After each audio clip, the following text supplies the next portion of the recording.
people to the table to help solve this problem. Because as we will hear today, rural America is part of the solution to our hunger crisis. So I look forward to this discussion and adding our witnesses' unique perspectives to our record as we prepare for an eventual White House conference on this topic. And let me just reiterate, to put all this in perspective, the Rules Committee has been doing a series of hearings examining this topic of hunger, food insecurity, health, and nutrition insecurity. We've been looking at it in a holistic way. We've been building a volume of information that we will pass on to the White House and we're asking them to do this conference. We're essentially doing their homework for them. But we need an all hands on deck approach that understands that solving this problem is not just about one program, or one item. There are a number of things that need to be addressed. Access to food, making sure people can get the benefits they qualify for, even adjusting those benefits, but also promoting economic security amongst vulnerable populations that are in a position where they don't know where their next meal is going to come from. So I want to thank all of you for being here today. Now let me go over our witnesses. We have Melissa Sobolik, who is the Chief Executive Officer at Great Plains Food Bank.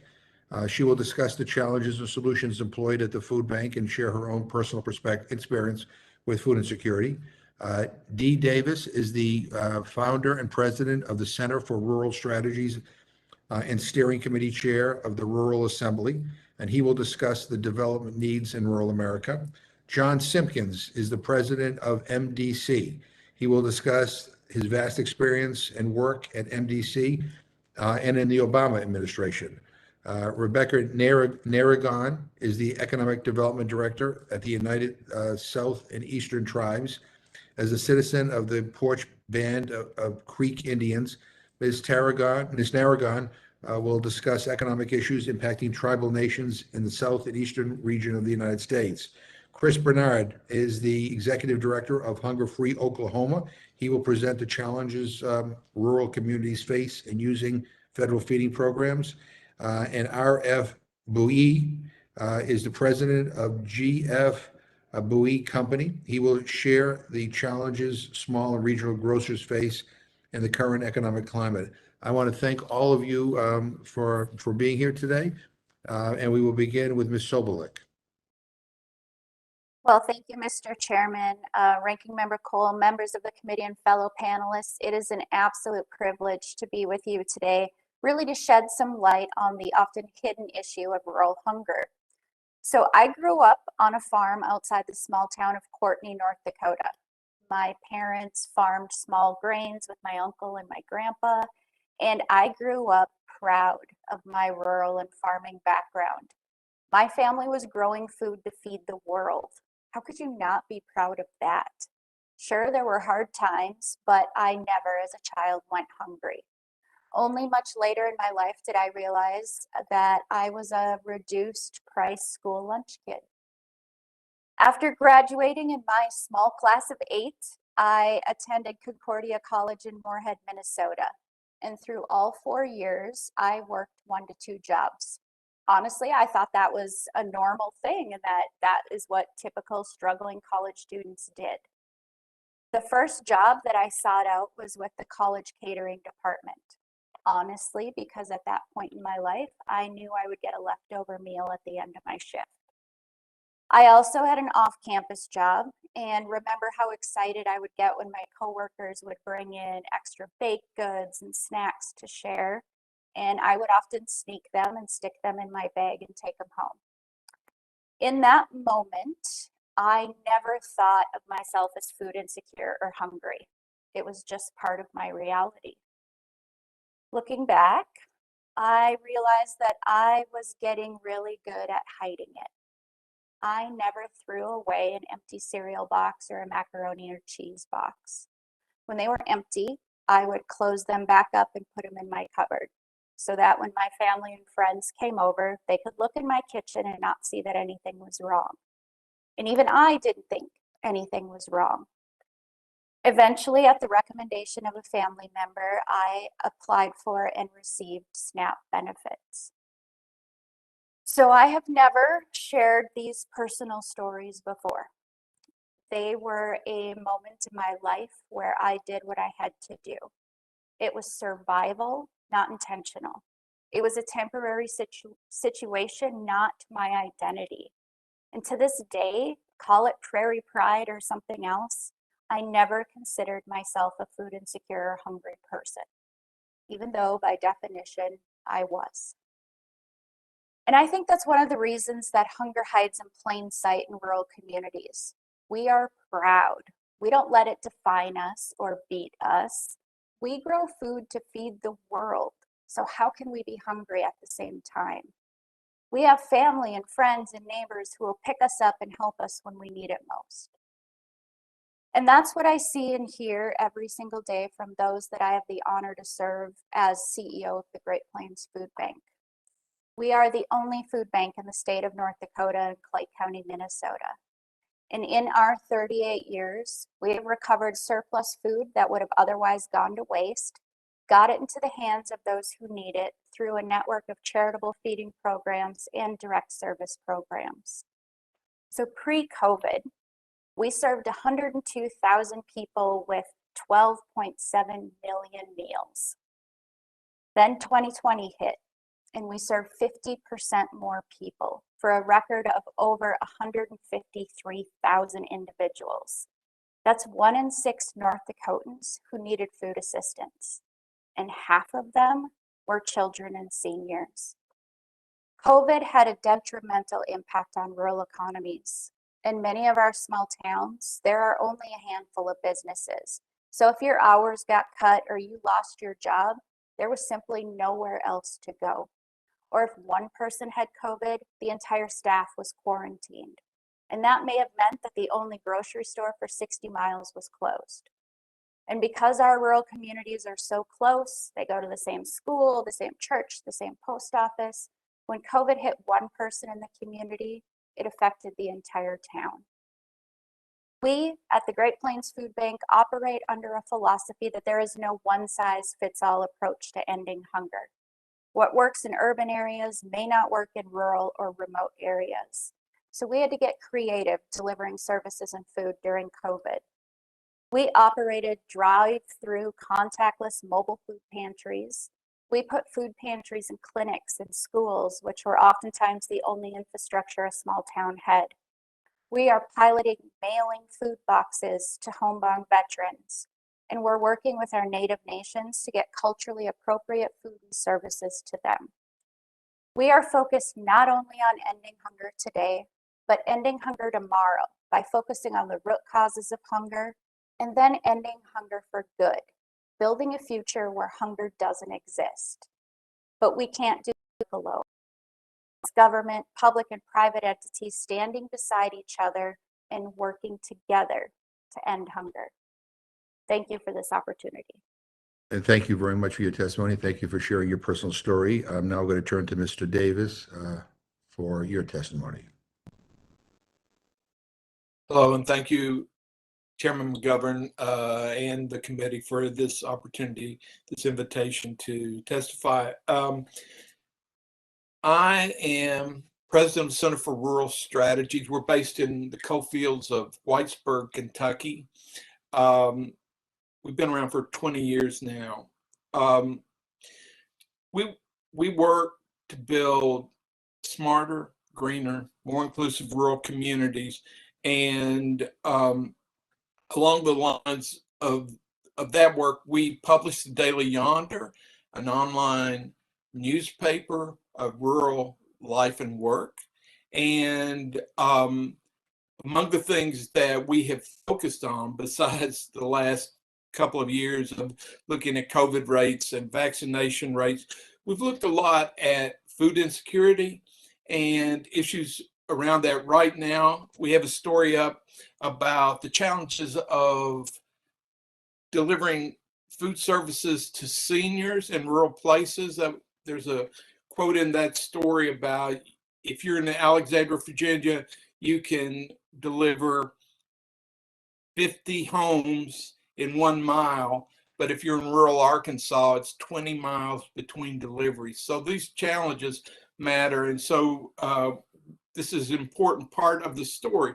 But in another aspect of the story that we've looked at for some time is the power of SNAP, the power of food stamps to transform hard-hit rural economies. We don't always pay attention to just the impact of what it means to have those programs coming in to communities that are facing other kinds of economic challenges. And we see that this is a powerful economic engine that makes a real difference in our rural communities. Another part of the rural strategies work is the rural assembly. What that is coalition building and community networking throughout the country. And among the many jobs that we're trying to do there, one that's going on right now is one with the youth coalitions that are focusing on child tax credits and earned income tax credits as an important remedy for what's happening in a lot of hard-hit rural communities. The initial research that we're seeing from the summer shows that the additional child tax credits that have come into the communities have meant as much, nearly half of that money going for food.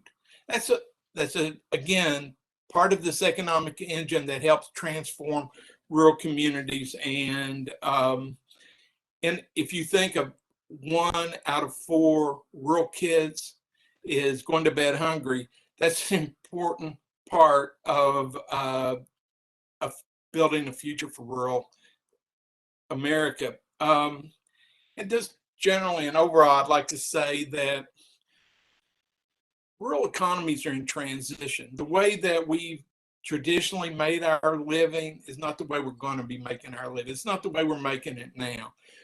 We identify as farmers and loggers and miners and guys who work at the plant down the road, but that's not happening anymore. It's still important for us to know that we're contributing to the country, but the economy that's in front of us is an economy where we're going to look after each other. It's a connectivity economy where we're going to bring our goods and services to the market through broadband. And it's also an economy of fixing the things we broke. We broke a lot of stuff in rural America. So what I'd like to say is, just to finish up, is that these populations of people who have fueled and fed the country, who fought the conflicts, they have the capacity, they have the work history, and they have the interest to serve the country. What we're looking at is what we can do to be of service, how we can help repair the country. Thanks. Thank you very much. I'm now happy to turn to Mr. Simpkins. You're recognized for your testimony. Thank you, Chairman McGovern, Ranking Member Cole, members of the committee, and fellow roundtable participants. It is an honor to be here with you today to discuss the impact of hunger in rural communities across our country. Today, I'm proud to represent my colleagues at MDC, an organization that began in 1967 as part of a public-private partnership between the state of North Carolina, then led by Governor Terry Sanford, and the Ford Foundation. Our original purpose was twofold: to integrate the North Carolina workforce and facilitate the transition from an agrarian to an industrial economy in a state that had been largely rural. Now, working in 13 states across the South, our understanding of economic mobility, our approach to economic development, and the commitment to racial and gender equity have led us to prioritize being more directly responsive to the desires of community members to have meaningful work in any sector that pays a life-sustaining wage and allows them to provide for the necessities of life, including food, shelter, healthcare, transportation, education, rest, and recreation. We work to equip Southerners of all races to live lives of meaning through work that brings dignity and engagement that finds its full expression in strong, healthy community. To be clear, I am not here to speak on behalf of rural communities. We have heard and will continue to hear from my fellow panelists who can speak with greater currency and specificity than I. That being said, I could be considered to be the product of a rural community. I was born in Lexington, South Carolina, which is 11 miles from the capital of Columbia. In 1990, the population of Lexington was 3,300. 20 years later, in 2010, it was 17,900 people. And now it's roughly 23,000. And as a result of that rapid population growth, some would now consider Lexington to be a suburb of Columbia instead of a rural area, instead of the small town that it used to be. And therein lies the problem. Neither residents nor government can define rural areas with certainty. There currently exists a difference in designations of rural between the Census Bureau and the Office of Management and Budget. For example, in 2010, the Census Bureau reported a rural population of roughly 60 million. The rural population by OMB's estimation, by a different definition, in that same year was 46.2 million. There's also a lack of agreement even among those living in areas that might be considered rural. Some see greater prestige and economic possibility in shedding the rural label and seek to be defined as suburban or exurban extensions of a more familiar urban area. Others embrace the rural designation as a marker of cultural as well as economic distinction. Regardless of how rural areas are defined, these places nevertheless should be priority areas for federal efforts to combat hunger. America has deep agrarian roots that inform everything about us, from our values to our language to our food. More importantly, rural communities are essential in an increasingly urban country. They keep us safe, they keep us fed, they keep us clothed and supplied, they keep us entertained, they keep us warm in the winter, cool in the summer, and adequately powered throughout the year. Power plants, oil, coal, natural gas, solar, and wind can all be found in rural areas. Rural areas are vital, and beyond these vital functions, there are assets to be found within rural communities themselves, community organizations that alleviate social isolation, innovation in places like Wilson, North Carolina, the stewardship of our most vibrant and beautiful environmental resources. Rural communities are not merely repositories of deficits, to be sure, but they do have challenges, and those challenges are unique compared to urban settings.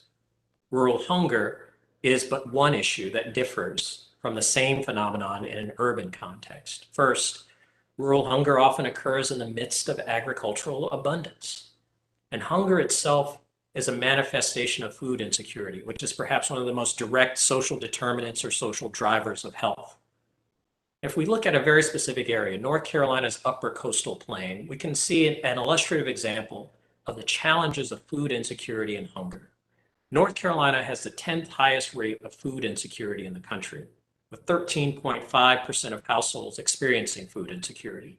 The upper coastal plain, which includes Edgecombe, Halifax, Nash, Northampton, and Wilson counties, has an even higher rate of food insecurity, between 20 and 24% of households reporting being food insecure. An underdeveloped local food system in that area has resulted in pervasive and persistent food insecurity, slowing economic and community development while contributing to increased medical costs and growing health disparities, particularly in communities of color. In addition, the prevalence of debt in rural communities, and again, particularly communities of color, only increases the likelihood of food insecurity and its follow-on effects of health and health outcomes. As a member of the Southern Partnership to Reduce Debt, MDC is collaborating with a wide range of stakeholders to generate actionable policy solutions to address what is essentially a chronic disease within our economy. Moreover, rural communities remain disconnected from many state and federal supports due to inadequate infrastructure. This limited connectivity is both real and virtual, as evidenced by inadequate transportation, as well as limited broadband capacity.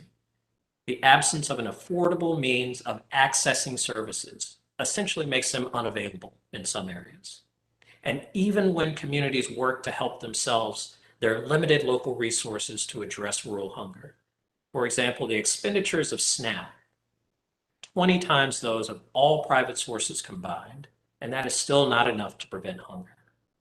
The experience of the Great Plains Food Bank is indicative of the need for more significant support beyond the Herculean efforts of community members alone. Hunger is everyone's problem. Rural hunger debilitates communities, dehumanizes individuals, and deprives the country of the full expression of the gifts of our rural neighbors, of their ability to lead lives of meaning and dignity, lives that are fully realized in strong, healthy communities. I thank you for the opportunity to discuss this important issue and look forward to the contributions of my fellow panelists. Well, thank you very, very much for your testimony. I'll now turn to Ms. Narragon. Good afternoon, and thank you for the invitation to speak this afternoon. My name is Rebecca Narragon. I'm a citizen of the Porch Band of Creek Indians and the Economic Development Director for United South and Eastern Tribes, or USAT. USAT is a nonprofit intertribal organization promoting the interest of and advocating for 33 federally recognized tribal nations from the northeastern woodlands to the Everglades and across the Gulf of Mexico. While many of our members are rural, which we understand is the focus of today's roundtable, many are also adjacent to urban centers. We appreciate and support Chairman McGovern's focus on ending hunger in America. Food security affects tribal nations in Indian country, frequently to greater degrees than other jurisdictions and communities in the United States. 1 in 4 Native Americans experiences food insecurity, for example, compared to 1 in 8 people in the U.S. general population. However, meaningful inclusion of tribal nations in this initiative requires an understanding of the history of U.S. tribal nation relations, trust and treaty obligations, and the unique and diverse circumstances of the 574 federally recognized tribal nations. Despite the complexity of our experiences, we share in common the failure of the U.S. government to live up to promises in exchange for the cession of our land and resources. These promises are not based in poverty or need, but rather are a payment on debt to tribal nations. And the failure to deliver upon these promises, including the chronic underfunding of federal Indian programs and a failure to fully recognize tribal sovereignty, are largely responsible for the food insecurity and other substandard living conditions faced by Native American people today. Prior to European contact, tribal nations, including our members, had a long history of dynamic economies and governance structures. Robust trade networks connected tribal nations and the goods they produce. As with other aspects of tribal governance and infrastructure, the removal, termination, and assimilation policies of the United States government negatively impacted traditional economic trade. Because of this, the federal government has trust and treaty obligations to support tribal self-governance and self-determination, along with rebuilding tribal nations and economies. Economic sovereignty is essential to Indian country's ability to be self-determining and self-sufficient. Rebuilding of our tribal nations involves rebuilding our tribal economies as a core foundation of healthy and productive communities. Building strong, vibrant, and mature economies is more than just business development. It requires comprehensive planning to ensure that our economies have the necessary infrastructure, services, and opportunities for our citizens to thrive, thus resulting in strong tribal nations. In order to achieve economic success, revenues and profits generated on tribal lands must stay within Indian country in order to benefit from the economic multiplier effect, allowing for each dollar to turn over multiple times within a given tribal economy. It is critical that inequities and the lack of parity in policy and federal funding be addressed for tribal nations in order to fully exercise our inherent self-governance to conduct economic development activities for the benefit of our tribal citizens. All tribal nations, especially USAT member nations, vary in levels of economic activity, capacity, and development. Some tribal nations have decades of experience and familiarity with economic development initiatives, while some are just starting their journey. This diversity demands that federal policy not adopt a one-size-fits-all approach. USAT's member tribal nations manage over 600 business firms and activities across 21 industries. Since the focus of this roundtable is on rural economic development, we offer the following member examples. A maple syrup bottling and branded enterprise, Passamaquoddy Maple, by the Passamaquoddy tribe in Maine. A local produce provider, Choctaw Fresh Produce, Mississippi Band of Choctaw Indian in Choctaw City. A technical service contracting at the Chitamacha tribe, and support through Authentically Cherokee by the Eastern Band of Cherokee Indians in Cherokee, North Carolina. Rural economic development of tribal nations has the ability to provide meaningful, impactful contributions, not only to their communities, but to larger regional growth and success. A USAT member tribal nation in the Southeast has an expansive portfolio of various businesses. Revenues from these businesses support community programs for tribal and local citizens, contribute to the needs of the local community through philanthropic giving, and being one of the top employers in the entire state. Tribal and nation economies thrive when tribal sovereignty and self-governance are supported and upheld. When tribal governments are empowered to make decisions in response to local conditions and priorities through self-governance, especially in ways that support cultural principles, all metrics of economic prosperity and security benefit.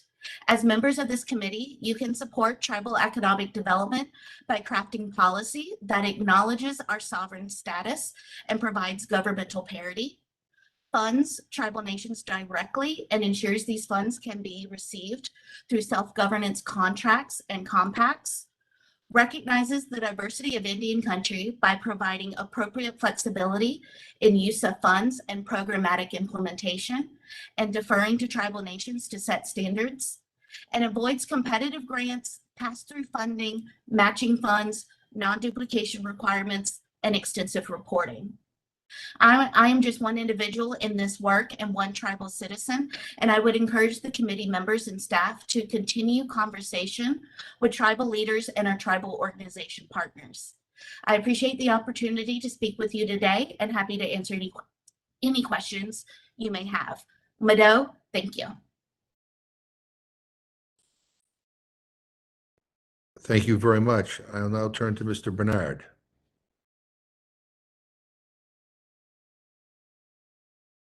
Thank you, Chairman McGovern, Ranking Member Cole, and members of the committee, and my fellow panelists for inviting me here today and allowing me to talk about our work in Oklahoma.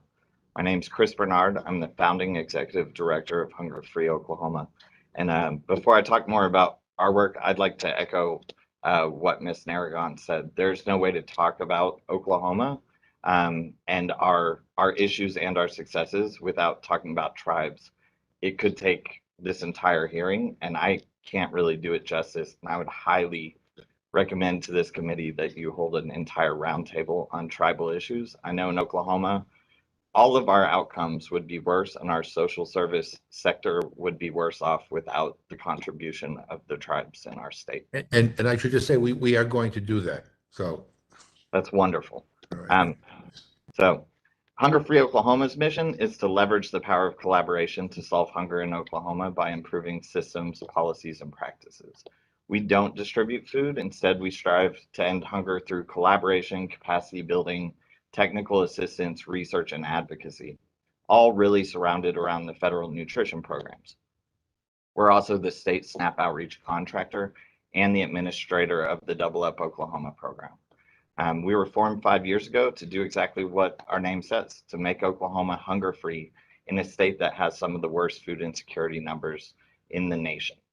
Our work spans across the whole state, both urban and rural, and we use both sides to inform the other, but really rural Oklahoma and rural communities have their own unique challenges and strengths. It's not a monolith. We have historically Black towns, the Ozark Plateau, ranchland, farmland, capitals of sovereign nations, and many other unique communities. It's a rich diversity of people, issues, and solutions. It requires a much deeper discussion, which is why we're so supportive of a White House conference on hunger, and commend the chairman for his work on that. I do hope to give you a few highlights and add to the rich conversation my fellow panelists have given in the time I have. So in the past 5 years in Oklahoma, and I really think across the nation, we've seen unprecedented collaborative and individual efforts to address hunger in rural America. Our Regional Food Bank of Oklahoma, Community Food Bank of Eastern Oklahoma, State Department of Education, Department of Human Services, Chickasaw Nation, many others have been working at unprecedented levels with us and others to move the needle. And still, before the pandemic hit, only 10% of children on free and reduced lunch in Oklahoma were accessing summer meals. Tens of thousands of SNAP-eligible Oklahomans didn't utilize their benefit, and WIC participation was declining. The barriers we see in rural Oklahoma have already been talked about today.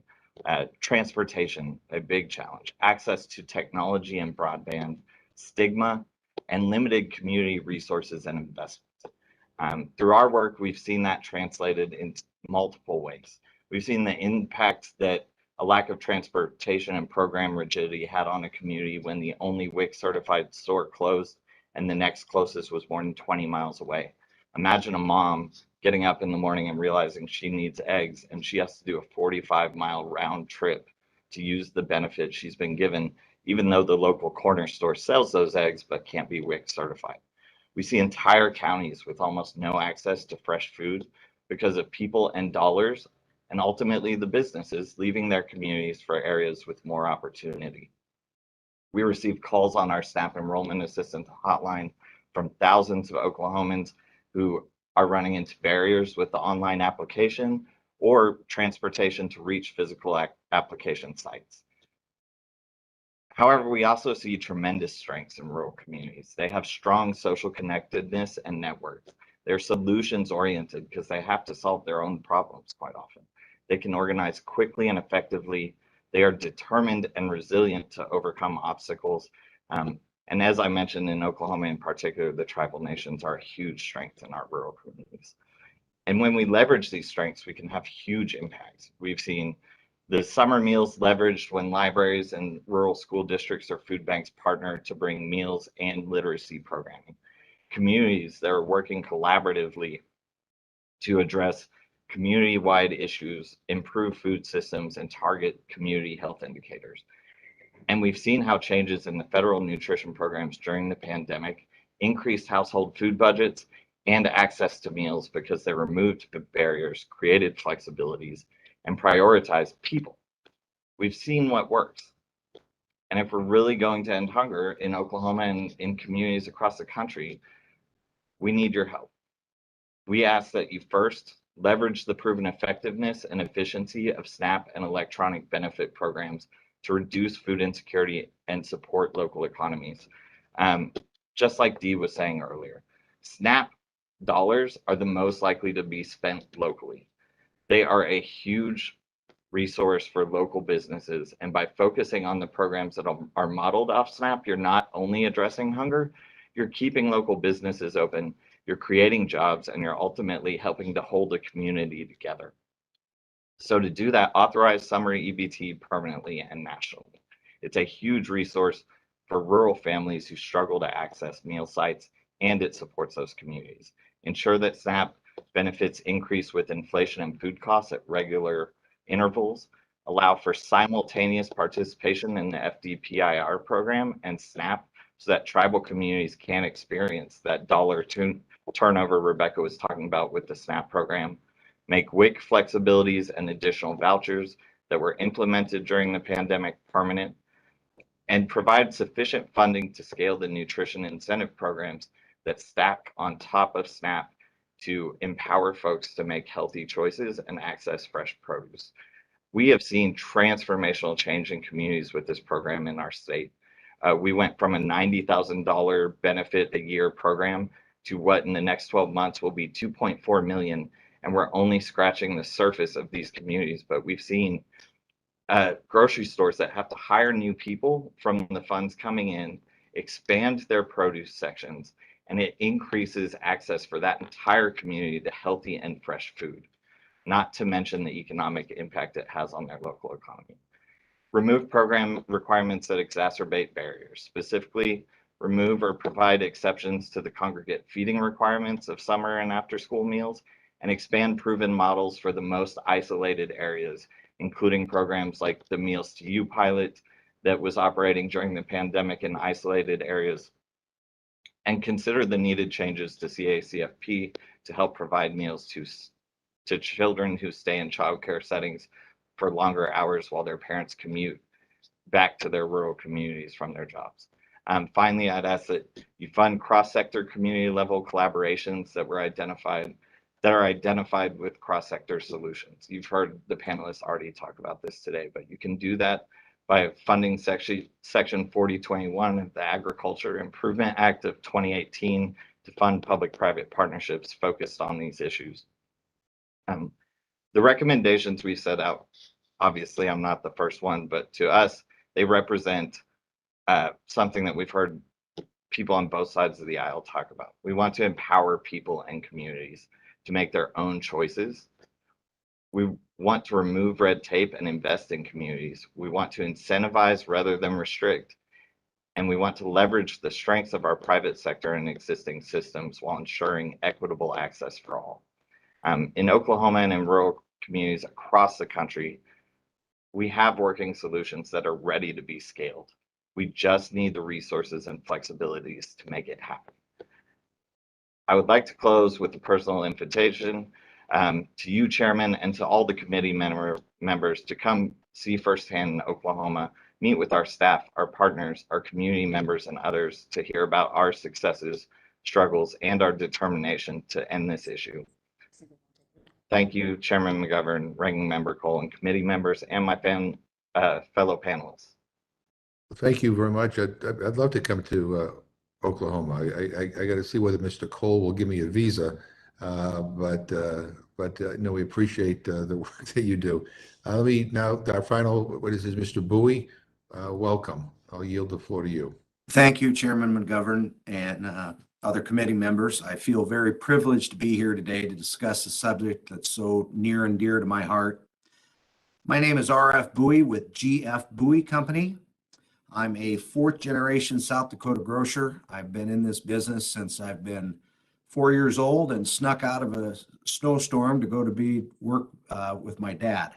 So I've been in a long time. My great grandfather, Gus Francis Bowie, hence the G.F. Bowie Company, started this company in Lake Andes in 1905. Currently, we have 20 locations in 12 different communities throughout South Dakota. All 20 communities are rural, and 19 of those 20 locations are either on or near an Indian reservation. We've been operating in Indian country for 116 years, so food within the Native American communities has been bred into me, and I'm very passionate about the customers living on and near the reservations throughout South Dakota. I've got a couple projects to tell you that what we've been doing to help fight hunger. Our first one is called Feed the Hungry.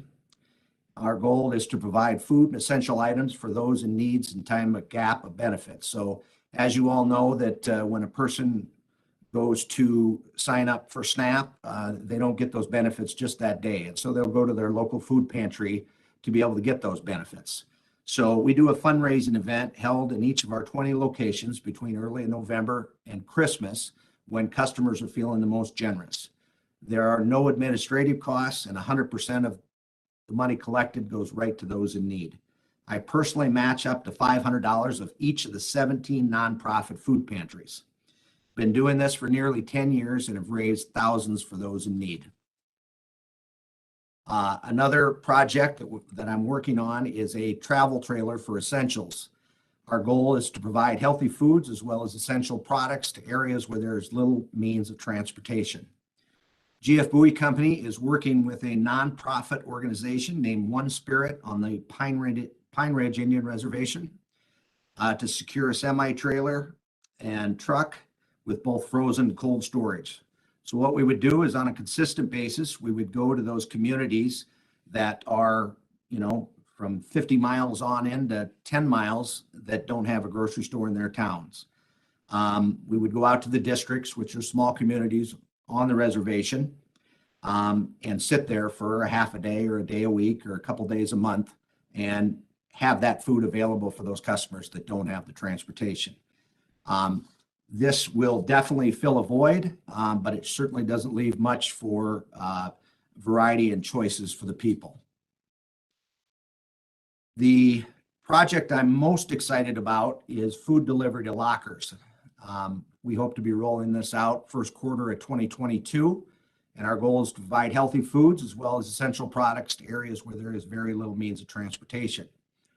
GF Bowie Company received a grant to install temperature-controlled food lockers. And if you don't know what a food locker is, it's just real similar to your locker at school, but it's able to have frozen storage, cold storage, and ambient. So we can store anything from frozen vegetables to fresh vegetables to canned vegetables. But we're putting that locker in Marty, South Dakota, which is a town 16 miles away from the nearest grocery store. Marty is on the Yankton Sioux Reservation. This unit has lockers that are able to, the customers will be able to shop online with any smart device, or they can go from the unit that sells. The unit will be put in a community center that's got very flexible hours and a place for people easy to get to and to walk to within those communities. They will be given a locker code when they order their groceries, and then they're able to go in and pick up those groceries. Residents are able to order groceries online from these locker units, and a smart device, like I said, but they can also use SNAP as well as debit and credit. A cold delivery truck is used to bring residents their groceries and deposit them into the lockers within the unit. So we are super excited to be rolling that out, because I think that this is something that could potentially work, not just in small communities within the reservations, but I think it can work in small town America. GF Bowie Company is the only South Dakota independent grocery retailer that is approved to accept SNAP benefits online. The SNAP will provide SNAP participant customers the ability to order food online and have a safe, contact-free online experience, just like any other customer. Lastly, GF Bowie Company will be a grocer involved in a test of online WIC. Working with State of South Dakota and the Rosebud Sioux Tribe WIC programs, eventually WIC clients living on the Rosebud Sioux Tribe Reservation and the Pine Ridge Reservation, and soon to be 4 other reservations across the state, will be able to order WIC online as well. But none of these ideas will ever completely work until something is done to enforce the antitrust laws. Big box stores and dollar chains are leveraging their power over manufacturers to create unfair competition. Rural markets in our areas and in small towns throughout the country are competing heavily with dollar store formats. You see them pop up in every rural town, where approximately 70% of their sales are consumable products. That means 70% of their sales compete heavily with my grocery store and every other grocery store of independents across this country. However, dollar stores don't do anything for the community. You'll never see their name on the back of a ball team uniform or give money to those in need. They only carry ultra-processed foods, which means no healthy options for their customers, which leads to obesity and other health problems. Dollar stores use cheater sizes, which is a size that looks the same as you can find in your local grocery store, but it's actually smaller.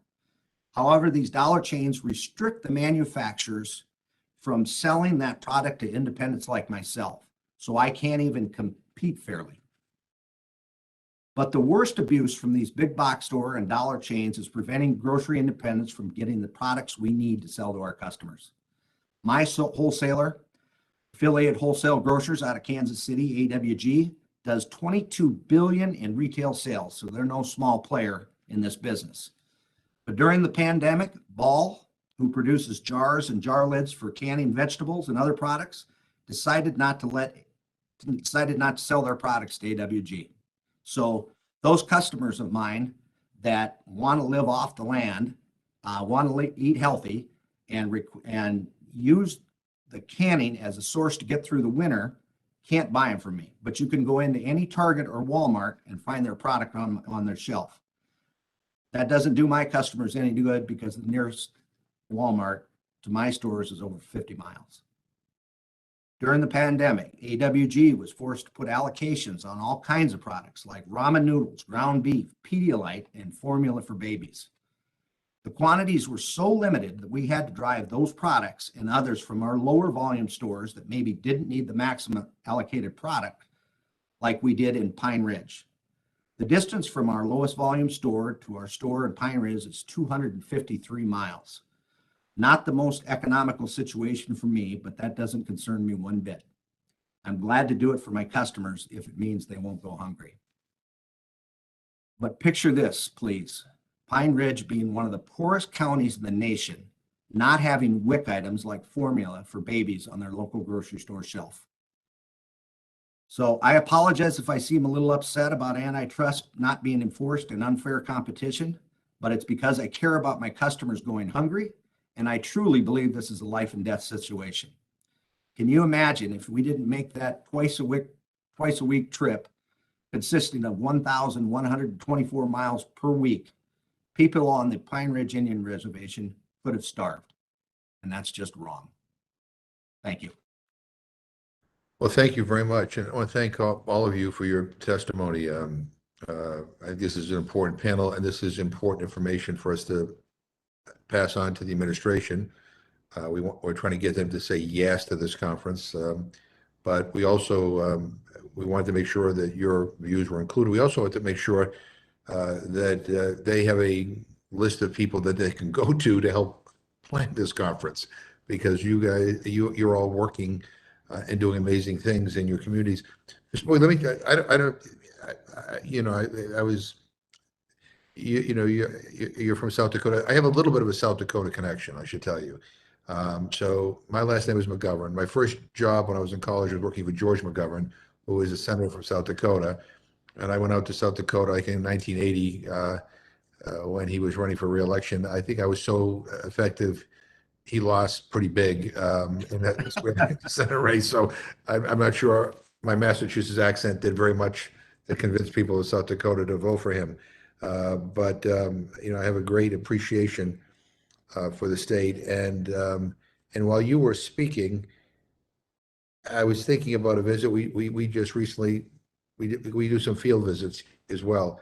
We were out to an Indian tribal community about 40 miles outside of Tucson.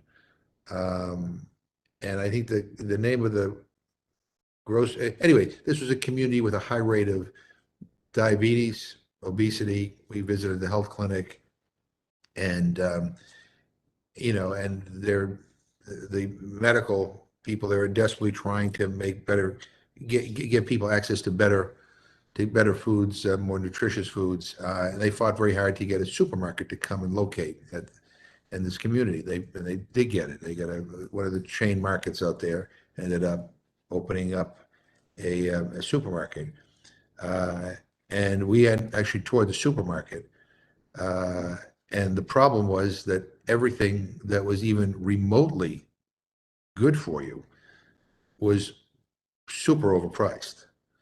I mean, way overpriced. The stuff that we would all agree is not so good for you was like on sale.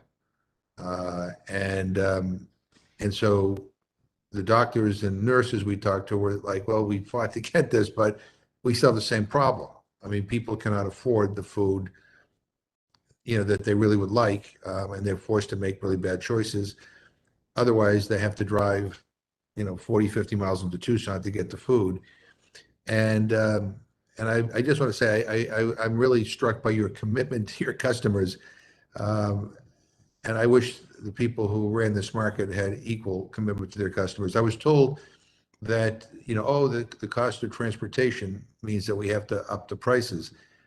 Well, I guess if I was visiting a supermarket in Guam or American Samoa, I could say, well, okay, there are transportation costs that are significant. So make it, that you have to deal with these additional costs. But, 40 miles, it just didn't seem right. So I just want to, I want to thank you for your commitment to your community. Now we have we had some of the members on the call before I usually go last because I take too long. But I see, I know Representative Ross, Representative Scanlon, and Representative Desagnier are on the line. So I think, Deborah, you were the first person on. Is any questions you want to ask the panel? You got to unmute though. I apologize for being a little late. Representative Scanlon and I are both in a markup at the same time. But I did want to listen in. I represent North Carolina, and we have so many rural areas with food insecurity. My district, which is relatively affluent, also has food insecurity. We have 2 food banks at universities, but we've seen this food insecurity across North Carolina. We also see it in Native American communities in particular, and in historically African American areas that were, where farmers were not allowed to use the land in the way that they were originally promised. And so I want to be as helpful as I can to my home state. If any of you has any experience with African American farmers, Black farmers who have had their land taken away from them, or in the Native American community. I know we have somebody from Oklahoma to supplement what you've said. I'd love to hear about that, but I'm very supportive of your efforts and the chairman's efforts, and just know that you have a committee behind you. We're going to get this done. I don't know whether anybody wants to respond or add anything to that, but I'll just, if any of the panelists want to say anything, yeah. I'll just make a brief comment. Representative Roth, it's good to see you. I'm down the road from you in Durham, North Carolina, and I just wanted to thank you for highlighting both the fact that there are a number of places where there's food insecurity within the state, as there is across really the country, but also that rural areas exist everywhere, even just outside our metropolitan areas. So you very quickly get to a rural space, no matter where you are in the country. And then the last thing I want to say is that there is some hope in leveraging a real asset in the state of North Carolina, and I'm sure this is true in other places, and that's community colleges. Community colleges, which are a real engine for rural communities, often can also be places where we can have solutions piloted and test hopped in those areas, so that we can look at ways in which we might actually be able to address this issue of rural hunger. And in particular, in Rockingham County, there's something called an edible greenhouse. That is affiliated with the community college there. Nash County has another effort that's part of the Healthy Places program that the KP Reynolds Trust funds in North Carolina. So that's another asset that we can use, that's in place, that knows the community, that's connected to community to actually address these issues. As a follow-up, do you also work with the AHAC folks who are predominantly in rural areas, the health centers, and they partner with the community colleges, but they also work on providing healthcare in rural areas, which we know is an enormous problem and very closely related with hunger? Yes, ma'am, we do, and we hope to work even more closely with them around issues of connecting clinicians to community, so that we can actually increase those pathways for rural residents to get the care they need, whether it's through telehealth or in-person services. It looks like other people, when they're finished, then I'll yield back, Mr. Chairman, but it sounds like we've got some good other input.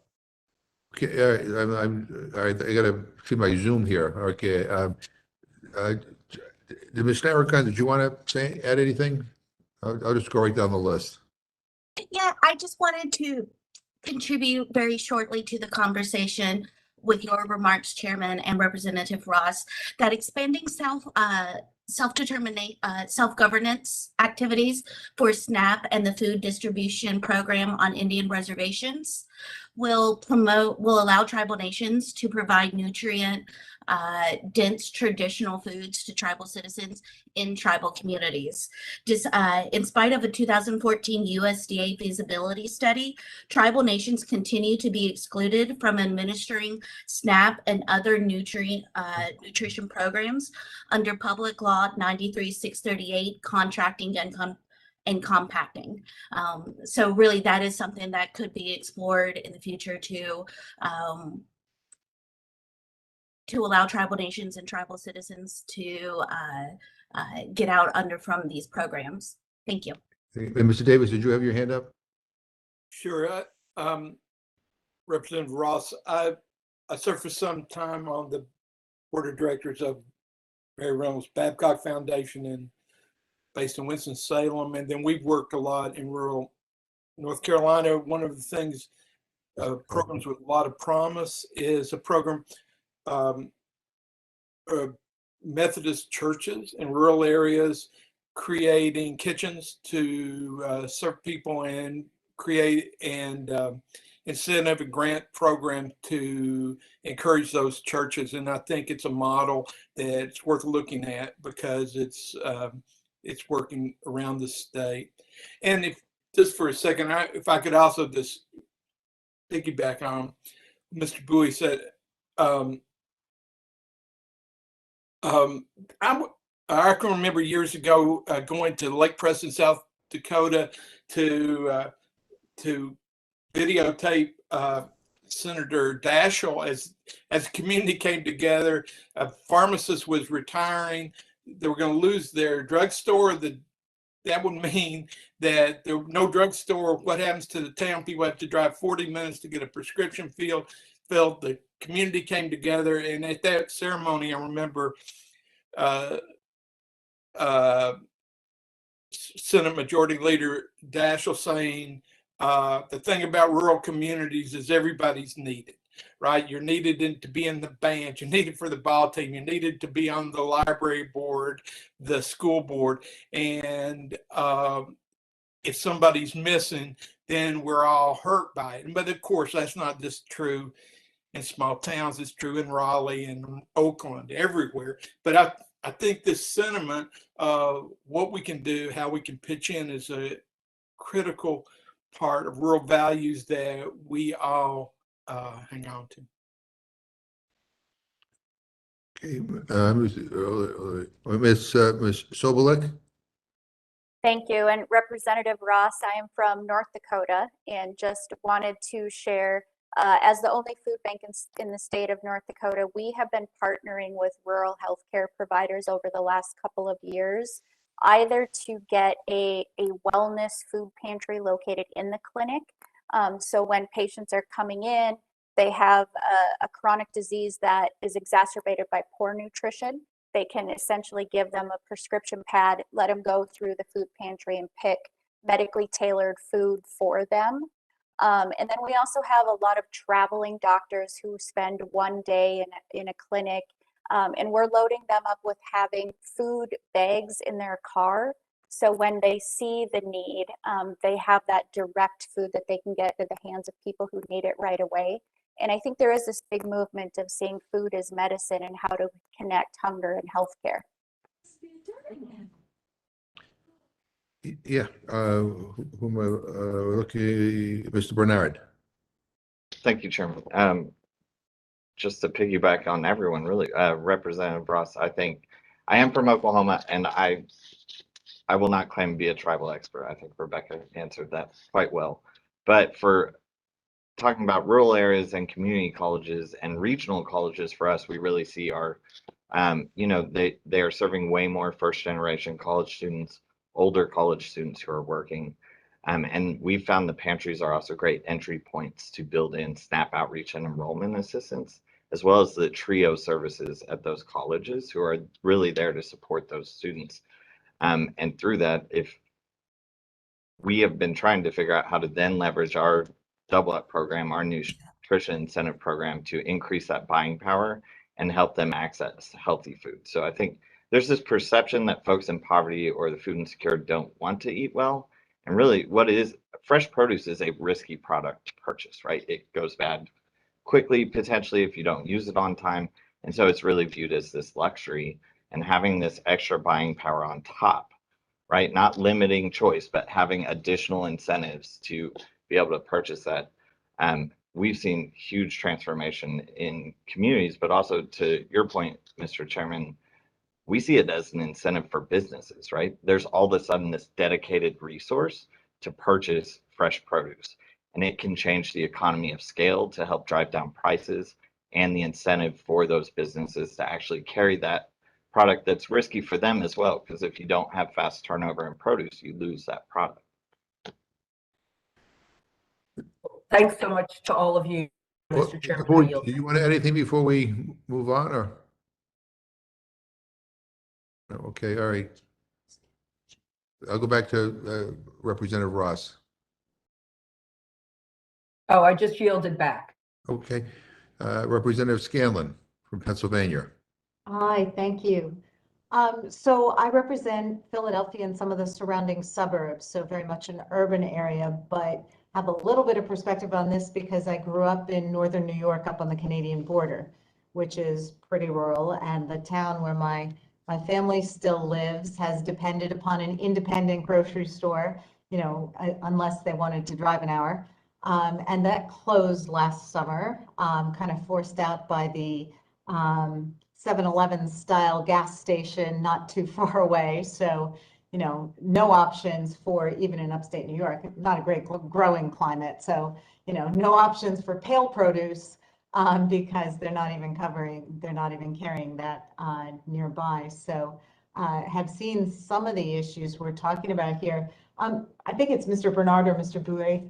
Can you talk a little bit about SNAP and how that's an economic driver for the local economies and why it's important that we have good access to that? We've been dealing with that a little bit as we try to bring more nutritious food into some of our food deserts and try to make sure that our farm markets and such are able to access it. But do you have any thoughts on what we can do with SNAP to try to ease some of these issues? Well, I personally think, I mean, SNAP is very important to our business. I don't know about all our stores, but I would say the great majority of our stores wouldn't be open if SNAP dollars weren't available.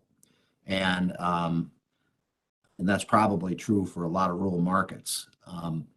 I think where more SNAP benefits can be beneficial is rewarding or incentivizing those customers to be able to buy healthy foods. Double Up Food Bucks is one program in particular that I can think of that where we've got 2 stores on it where when you buy $5 in produce, we're going to give you a $5 coupon to be used within a week on produce. And so being able to do that through the SNAP program, those kind of things are what I think can drive some more healthy eating, etc. Okay. Anyone else want to talk about how that can play in? Yeah. I mean, I can tell you that's kind of our bread and butter is we work in SNAP, and really we see it as a huge economic driver in rural communities.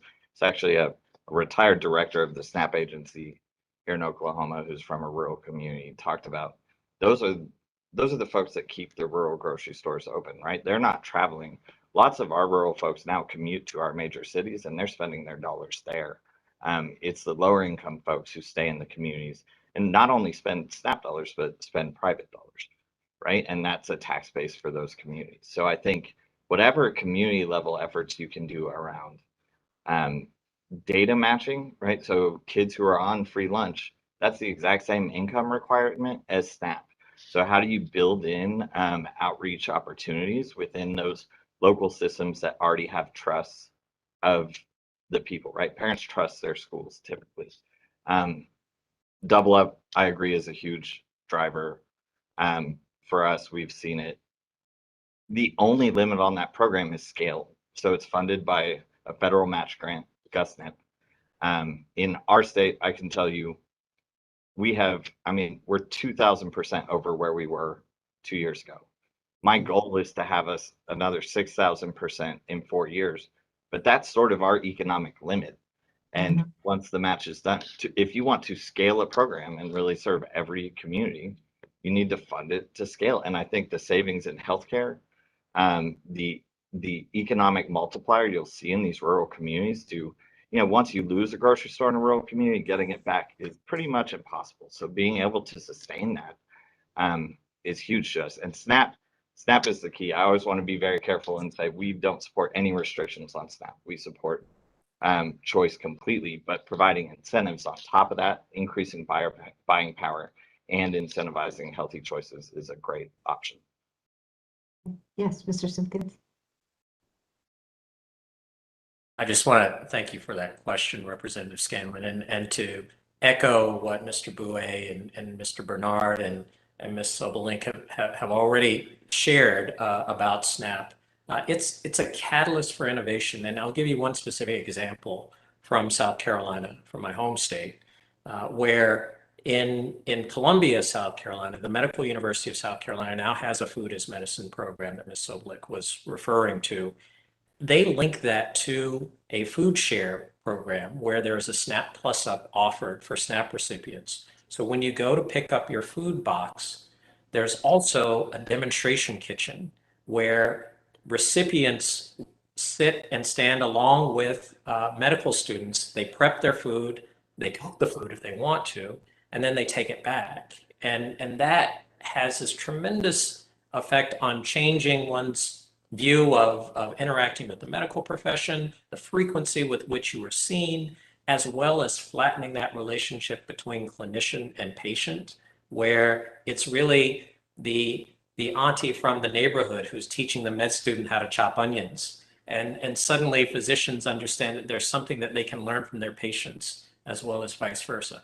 I think it's one of the most remarkable programs that I've seen to connect all of these dots as we're looking at how to address many of these issues, with SNAP really as an underlying catalyst for all of that. Yes, Mr. Bowie. Representative Scanlon, I back to your hometown where that lost their grocery store. I'm very concerned about a lot of these rural markets losing their grocery stores, and I think that anybody would say that I might be a little biased, but I believe that the grocery store is the backbone of every single community. And once you lose that grocery store, your community is going to suffer immensely. And I'm going to get back on my soapbox here. Until we do something about these antitrust laws with these big box stores and dollar store chains, I don't see that changing anytime soon. And we're going to be down to towns of 1,000 or less are lucky to have a grocery store now, and pretty soon it's going to be 2,000. I just hate to see that to this industry. How many young kids get their first start in a grocery store? And it just there are so many benefits to having a place like having a grocery store in their town. Sure, it becomes a town center because everybody has to eat. So that's where you meet people, over the produce aisle or whatever. Ms. Sobolik, did you have something? Just quickly, and I am a former SNAP recipient, so I have gone through, the process of applying, and have to say it is a wonderful success. I mean, SNAP is there to provide you a hand up to get you out on your way, and that's exactly what it did for me. Here in North Dakota, one of the challenges we have in our small grocery stores is they have a challenge cash flow wise. And so one of the first things that we hear about them accepting SNAP is the machine is expensive, the monthly fees are expensive. If we can't pay staff and we're asking our staff to come in and volunteer, how can we offset all of those SNAP expenses that come along with it? And I think that's an opportunity for us to get creative and think about how we can support SNAP in those very small grocers. Mm-hmm. If I can just pivot, and something I'm more curious about, and I'm not sure if someone addressed it before I got on. In our area, we've really leveraged, particularly during the pandemic with the food insecurity issues that really just got exponentially worse.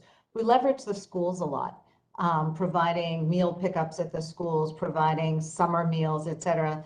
I know that can be different in a community where it's hours to the school or something.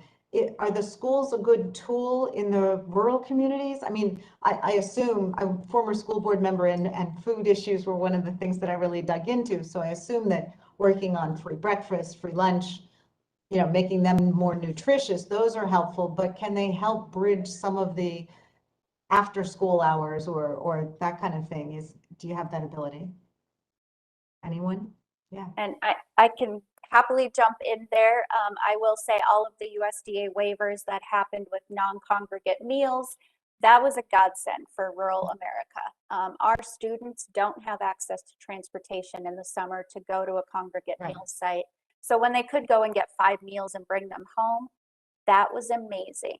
Okay. I think one of the challenges that we're experiencing in North Dakota is there's a lack of transportation, and a lot of our schools are actually not even able to get their contracted food delivered to them. So they're looking and getting creative and having to go to big box stores to purchase food in order to feed their kids. So we have an access issue that's really caused by supply, demand, and transportation challenges. Okay. Yes. I'll say we see. Represent- Oh, I'm sorry. Okay.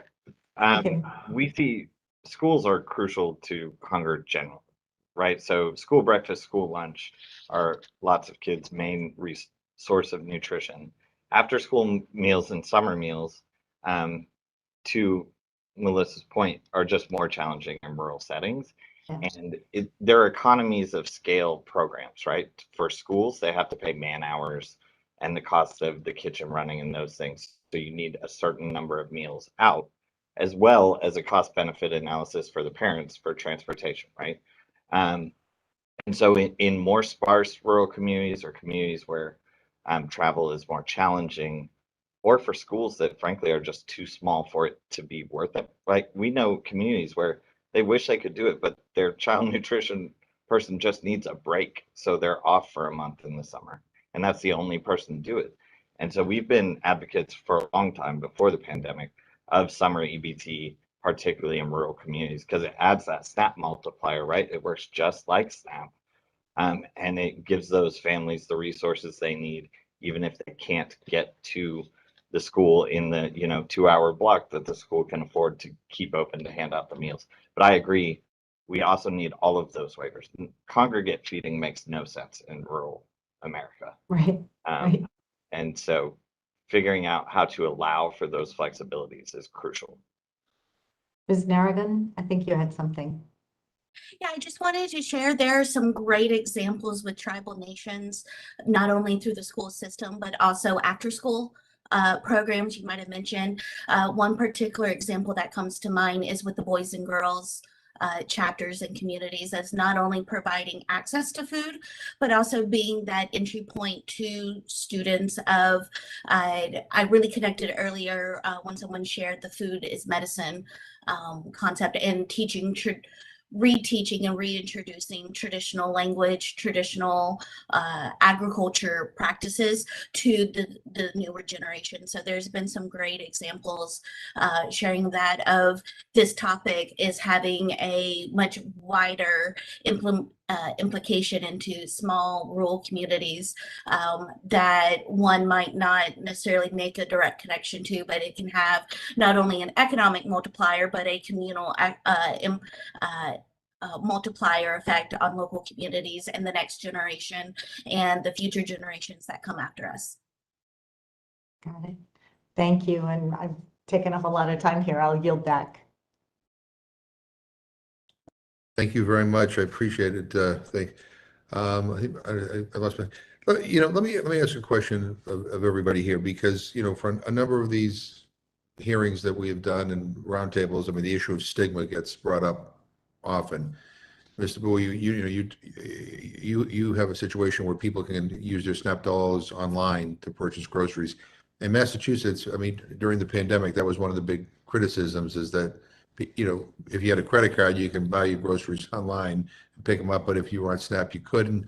And there was all this kind of talk about, the system and startup and all that kind of stuff. And I'd be interested to hear, how you were able to make that adjustment. I mean, who financed it? How did you get to it? But on the issue of stigma in general, I mean, all of us want to make sure that families get access to the nutrition they need. But stigma is a real issue. And it seems to be more of an issue in rural areas. I mean, because, sometimes in urban areas, you can be somewhat anonymous because there's so many of you. And in rural areas, even if it came to applying for reduced lunch for your kids in a school, I mean, everybody knows you in a neighborhood. I mean, everybody knows you in a town. And so the ability to keep your finances and your financial situation to yourself is much more difficult. And I would, I would like your reaction, to hear from all your reaction to that. And, and what are some of the ways that, stigma continues to not only be a barrier in rural areas, but how we can get over that, right? Are there things that we can do? I think, again, if you could buy your groceries online, that's one thing, but are there other things? And I'll open this up and Sure. Yeah. It is a problem. And, I talked about the Double Up Food Bucks program a little earlier, which is a great program and incentivizes people for eating healthy. However, it's tough to get that message to your SNAP customers. There, to my knowledge, there isn't a way to directly market it to a SNAP customer, and it's awful hard for my clerks to, when they don't know whether a customer is on SNAP or not, to go ahead and promote that particular program. So that makes it awful hard, especially when you've got communities that could be 50% have SNAP and 50% don't. So it is a real issue, and unfortunately, I don't have an answer for how we get rid of that stigmatism, but it certainly is something that should be focused on. Thank you. Anybody else? Yeah. I will say, I think the first thing we have to normalize talking about it. A lot of people are very proud and don't want to share their story, and we really need to empower them and help them share their story to know that they're not alone. Because in North Dakota, it is 1 in 6 people. That's a lot of people who need assistance. And I don't think there is an easy answer, but I think there are small things that every food bank and food pantry and soup kitchen can do, and that is to meet people where they are. I think we need to get more creative and not make the assumption that if we just hand people a flyer and send them somewhere else, they're going to go get food. But how can we bring the food to them where they already are? If that's at a clinic or at a school, or we mail it in a discreet box and no one ever knows. I think those are the step for helping us end hunger in those rural areas. No, and I appreciate that. I appreciate, again, you sharing your story. But I mean, the deal is we want to make sure that, well, one thing that we can do is politicians in Washington could shut up and stop trying to demonize a population that struggles. I mean, I sit on the agriculture committee as well, and if I hear one more person say to me, the people on SNAP should just get a job, my head will explode. I mean, the bottom line is that the majority of people who are on SNAP who can work actually do work. So it's not an issue of people not wanting to go to work. So I think a lot of the rhetoric and the politics around some of these programs are actually create a climate where people feel, a stigma, and we have to be able to move away from that. But I also think as we try to find ways to do that, I want to make sure that we're also moving in a direction where we're giving people choice, right? I mean, we all went through the pandemic. I remember handing out some of the USDA food boxes, and people would line up and get them, and then when it was all over, you'd see some of the boxes discarded because there were things in there that people didn't want, or they weren't culturally appropriate, or it was stuff that that just was not desirable for that particular family. I mean, we have to get back to a point where we are saying we want to provide people access to food, the same kind of food that you or I would want to put on our table for our families. And again, one of the things I hope this White House conference would do is kind of focus on this issue of, I mean, the stigma is real, and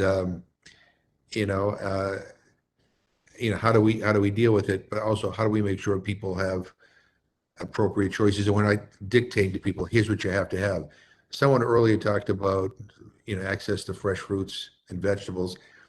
They don't have necessarily a long shelf life, but one of the things we've learned in some of our visits across the country is that a lot of people, again, who are not homeless, who live in apartments, but do not have refrigeration or do not have an adequate kitchen. So they'll take what they would appreciate, stuff that the fresh vegetables are great, but they deal with the reality that they don't have the wherewithal to store them. So giving them a week's supply of lettuce doesn't, it won't be something that will be used because it will go bad by the time the week is over. So, you get kind of knowing the audience and knowing, and building in flexibility in a system and giving people the ability to be anonymous as they, take advantage of this. But I mean, I hope anybody else want to add to this? Yeah, Mr. Bernard. I would say, I mean, a few things. There are options you can.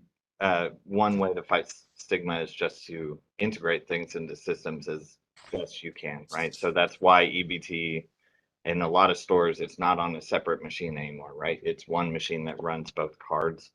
Our double up program with our local grocer, we've actually integrated it into their point of sale. So it flags it, prints a voucher automatically, and that's when the employee knows to put a flyer in the bag. Right. So the more we can integrate, that's what CEP and universal free meals are about. So no one can identify the kid that needs free lunch. But I would also say as a SNAP outreach contractor, there are huge restrictions on how you do SNAP outreach. We cannot promote SNAP in a way that really encourages people to use it. We can't do a normal marketing campaign to address stigma would use radio, would use TV. You can't do any of those things. If we want to advertise in those ways to people and reach people, we do it with private dollars. And so thinking about how Congress could remove some of those restrictions or create a separately funded anti-stigma campaign, all of those, I think, could go a long way. I think that's a good point. Thanks. Anybody else here? Yeah. Mr. Davis. I live in the poorest congressional district in the United States, in Eastern Kentucky. We're hillbillies. We think everybody's looking down on us all the time anyway. And the reality is these are tough choices, and the way that we as communities come together and address these issues really matter, because there's a cost. There's a cost when people drop out. There's a cost when people get angry. There's a cost when people who have worked in the mines for years and lost their job for no reason that they can discern are unemployable. All those costs are a cost to all of us. And so it's important that forms like this get translated and get brought into local communities. These are important conversations, and we can have them in very caring and cosseting ways, and we can take care of each other, but we have to have these conversations, because ignoring them is not working.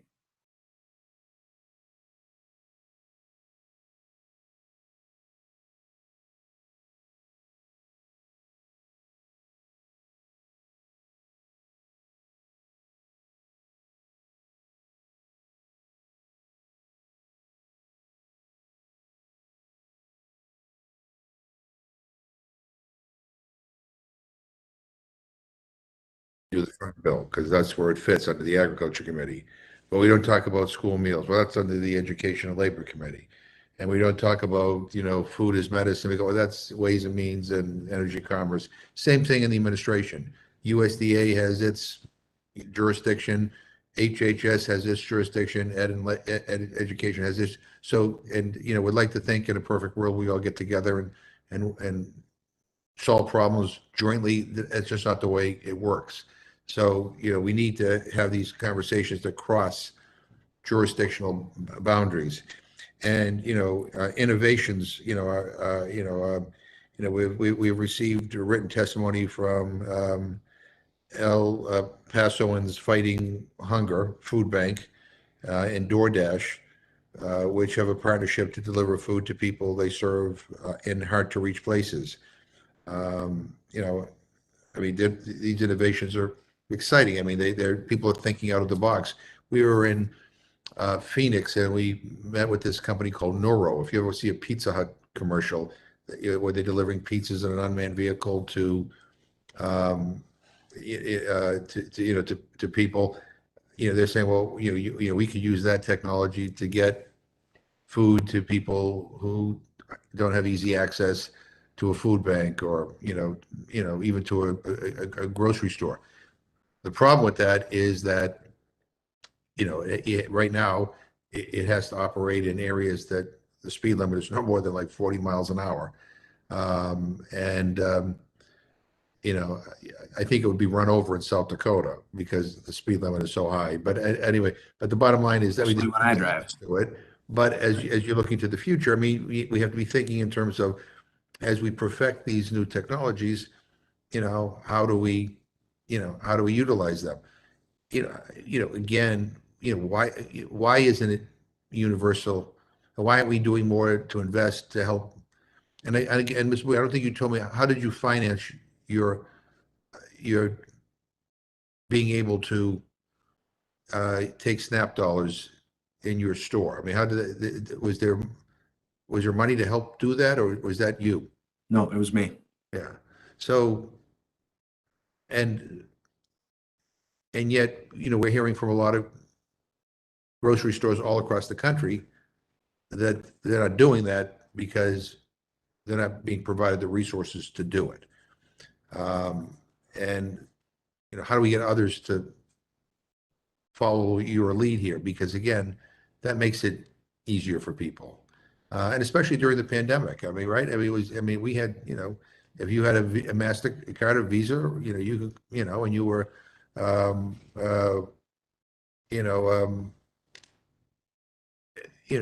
you were relatively well off, you could purchase your groceries in advance, even delivered to your house, or you could go and just say, here's my name, and pick up your bag. But if you were on SNAP, and at least in Massachusetts, you couldn't do that.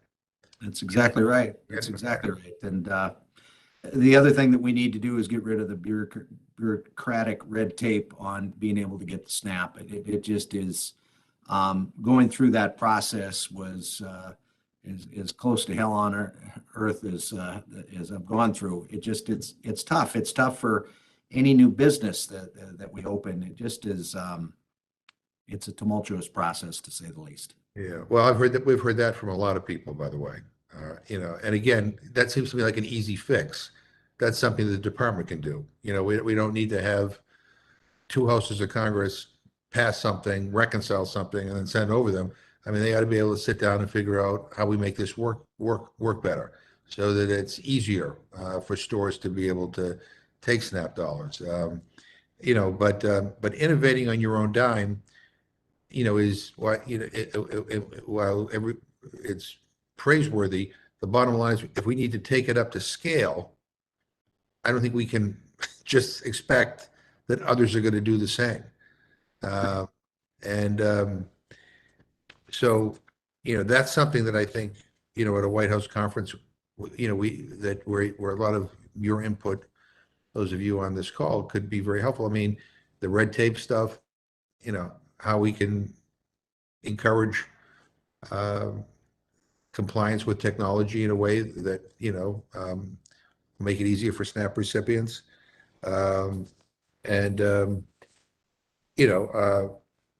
how we deal with some of the unique challenges of tribal communities.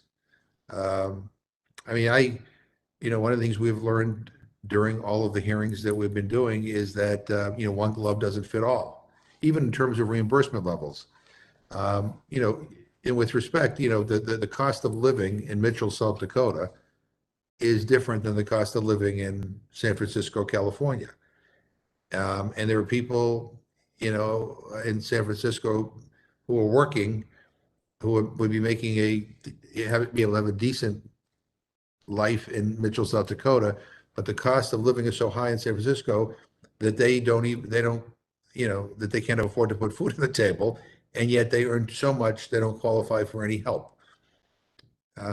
So when we talk about how you get rid of stigma and how you get rid of some of the negativity here, we have to address some of those realities. That one glove doesn't fit all. I was in a community in my district a couple of years ago, and a guy in a small town, used to be a manufacturing town, but no longer, said to me, I really don't like the stuff you do on hunger and on supporting these benefits. And I said, well, why don't you? He said, because, I see people in grocery stores who buy their groceries, with their EBT card. And he says, I don't get anything. And he said, I don't think it's fair. And I said, well, these people are in worse economic shape than you are. That's why they qualify for the benefit. He said, yeah, I know, but I don't, I'm barely holding on. I'm just above the level, the cutoff level. And I don't get any help with my rent. I don't get any help with my food. I don't help with anything. And it really bothers me. And this was his response to me. And I said, well, yeah, aren't you bothered by, all the excess money that we give to these big corporations? He goes, I am, but I don't see them in my supermarket every week. And so, I point that out. I mean, I don't agree with his assessment that we somehow punish people who are worse off because he's not getting anything. But I think the reality is that the economic vulnerability in this country, and I think is the case in rural areas, goes beyond just the formulas that are in place in some of these programs. That some of the people that are food banks, some of the people that you're all dealing with, are people who don't qualify for anything, but they're struggling nonetheless. And so, that's something that we let me. I know you've been on this for a while, but I mean, I would. Let me pose this kind of final question to each one of you, because I mean, my hope is that we'll get a signal from the White House soon that they will do this, and we want this conference, White House conference, not to be a press conference, but we want them to take the time, to work with people in all areas of our country and in all sectors, to figure out how we can do better. And some of the ways we can do better is not just by increasing the amount of some of these programs, although that would be helpful. But some of it is looking at best practices, things that are working, and finding ways to scale them up. And so, let me, I'll begin with Ms. Sobolik. I mean, if you could give some guidance to the White House as to kind of the focus that you think needs to be, well, we know what the focus of the conference is going to be on, dealing with hunger, food, health, and nutrition. But if there's a focus you don't want us to neglect in this conference, if President Biden's listening, what do you tell him we should be doing? Well, I think there is one thing that we haven't talked about today, and that's the TFAP program, so the Emergency Food Assistance Program. And in rural America, that is one of our lifelines. We would not have been able to bring in the product during COVID without the assistance of the federal government. And so I think we do need to beef up our federal nutrition programs. I also think we need to look at the root cause. And as a farm family, how do we make sure that our farmers are successful and can grow the food to feed the nation, and not be hungry at the same time? And I think that's a deep, long issue that we haven't been able to figure out, but I think it's time that we start addressing it and find an innovative solution. Yeah, thank you. And I think, again, we need to boost up our rural economies and our farmers. We had a roundtable discussion with some rural farmers who were complaining about the big agribusinesses that were coming in, basically, just ruining their livelihoods and also polluting their water supply. But I think that's a good point. Mr. Davis?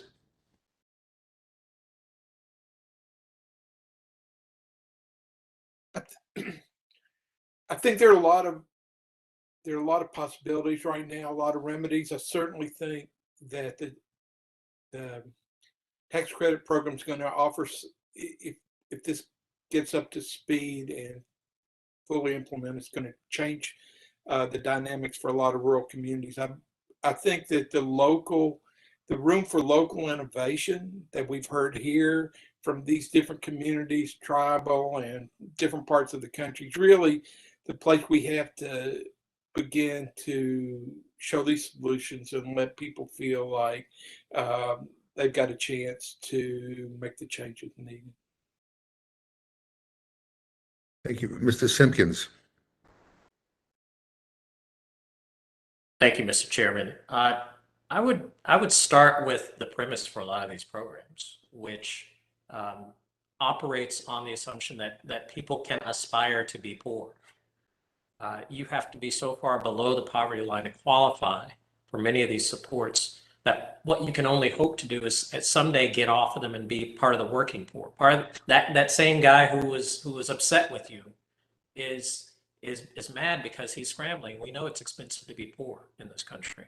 So the orientation for the programs themselves is something I would really think about, first of all. Secondly, take advantage of the experiments that are happening across the country with regard to actually applying for supports. There's no wrong door approach, where when you qualify for one program, you get access to all the other programs you qualify for on the spot, as well as someone to then help you navigate through that program so that you can actually get out of your current financial condition. That's something that takes advantage of what currently exists. It doesn't take any additional money.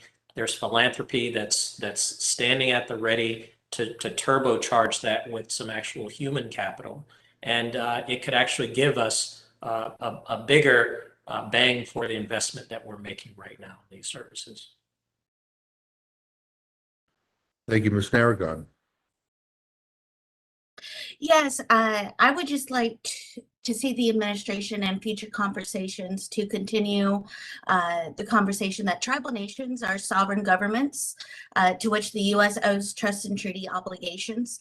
Hunger, poverty, and standard living conditions exist in Indian country because the U.S. failed to deliver upon these obligations. We would like to see fully funding federal Indian programs of all types that includes nutrition, but also healthcare, economic development, agriculture. We'd also like to see fully empowering tribal nations to take action in a way that best meets the needs of their communities, and ensuring tribal nations have greater access to programs that other units of government in the country are available to. And that also includes taking in the unique considerations or aspects of each of the federally recognized tribal nations. Thank you. Thank you. Mr. Bernard. It's challenging to pick one always for me. I would echo unified application and investing in technology systems. So we describe being in poverty as like a full-time job just to access the resources that are available to you. So the more we can streamline that from a national level, I think the better. I think overall, taking every pilot, we have so many pilots in this space, whether it's Medicaid direct certification, whether it's the nutrition incentive programs or others. And in my organization, we always talk about you either scale it or you fail it. And it's taken a very long time. Some of these things have been in pilot form for 15 years or longer. We need to figure out what works and scale it nationwide, and the things that don't, be willing to part with them. And I think that's always the danger. I used to work in Chicago, and I would say we're the land of pilots, but we don't have anything very big. But I think that's true everywhere. That's what government does. We pilot a lot of things, but then we haven't quite figured out how to fund them at scale, and we need to do that. Mr. Bowie.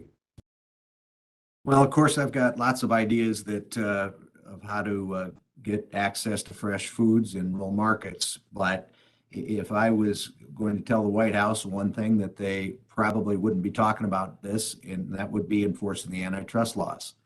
And unless we start doing that, guys like me are going to disappear by the thousands across this country. And I'll guarantee there will not be a CEO from Walmart or Dollar General that will drive across this state to deliver foods and goods to their customers. It just isn't going to happen. So until we look at that, a lot of this is never going to come to fruition. Us local independent grocers are the backbone of these communities and very much needed. Thank you. Thank you. Did I get I got everybody, right? That was, before I let you go, we have two submissions for the record. One from the National Grocers Association, a fantastic partner in the fight against hunger. And the second is from the Kansas State Rural Grocery Initiative. Together, these submissions discuss how supply chain issues, higher cost for food, and pressure from big box grocers make it hard for independent grocers to compete. And again, I want to thank DoorDash and El Pasoans for ending hunger. Look, before we close, let me, I've been talked about George McGovern, but Senator Bob Dole just recently passed away, and he actually did a lot of work with George McGovern in the 1970s to try to figure out ways to end hunger, and they made a lot of progress. Unfortunately, in the 1980s, we began to backslide. But I think it's appropriate to recognize him at this moment.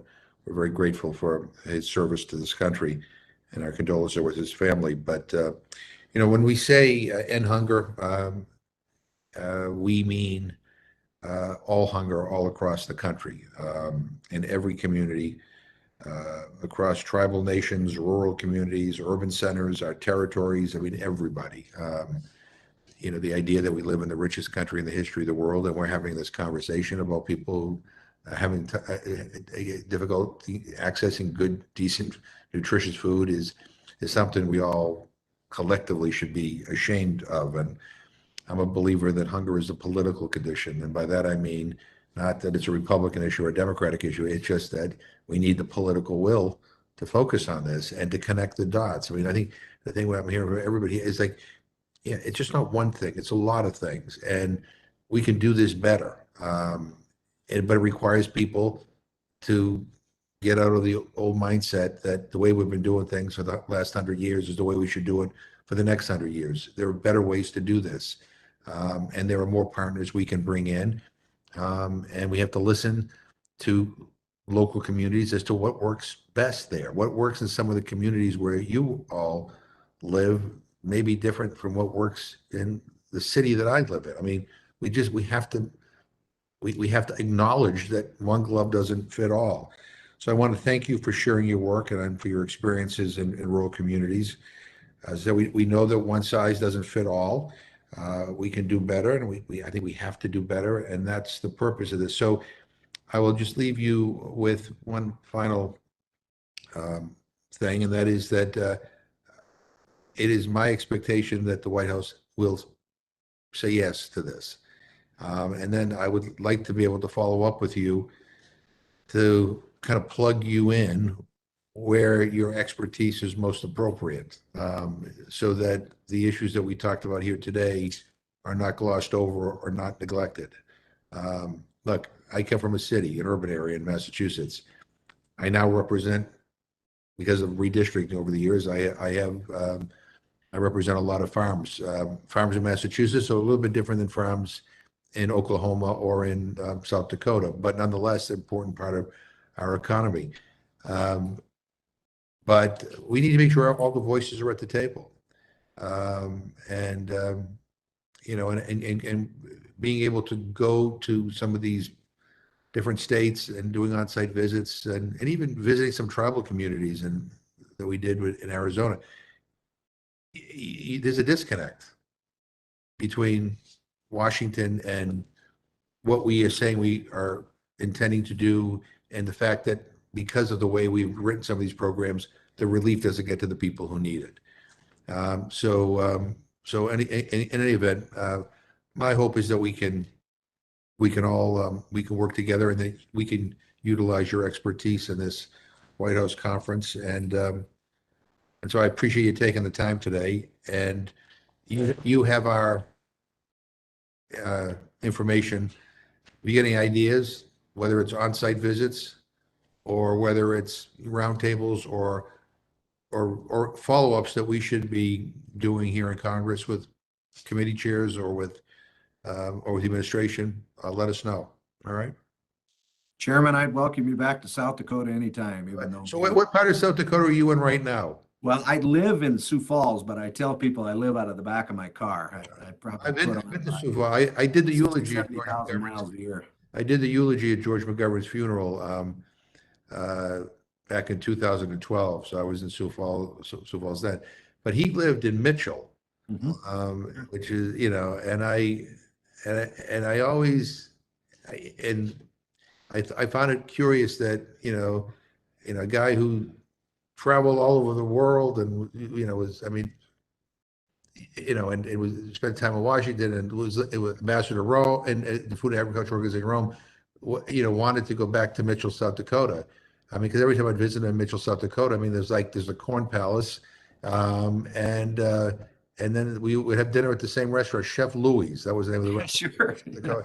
And I was like, and I would, he said to me, because this is my home, and I love this place, and you know, and I love the people of this place, and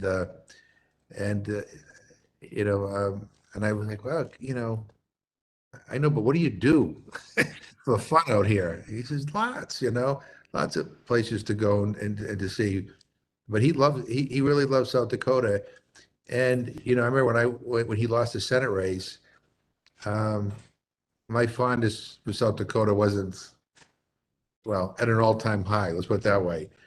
But you know what? For him, it didn't change his love of his state or of the people there. And I always, you know, I always really respected that about him, and that this is where he felt most comfortable. And so that's where he died. So he, but in any event, I look forward. Next time I come out, I will look you up and we will meet for coffee or dinner, or maybe we'll go to Mitchell and go to Chef Louis, and I think they had bear on the on the menu. I can't remember, but anyway. Well, that might be like that jackalope, that mystic figure we've got in this state. So Yeah, but anyway, be safe, everybody, and we'll be in touch. Okay. thank you, Chairman. Thank you. Thank you.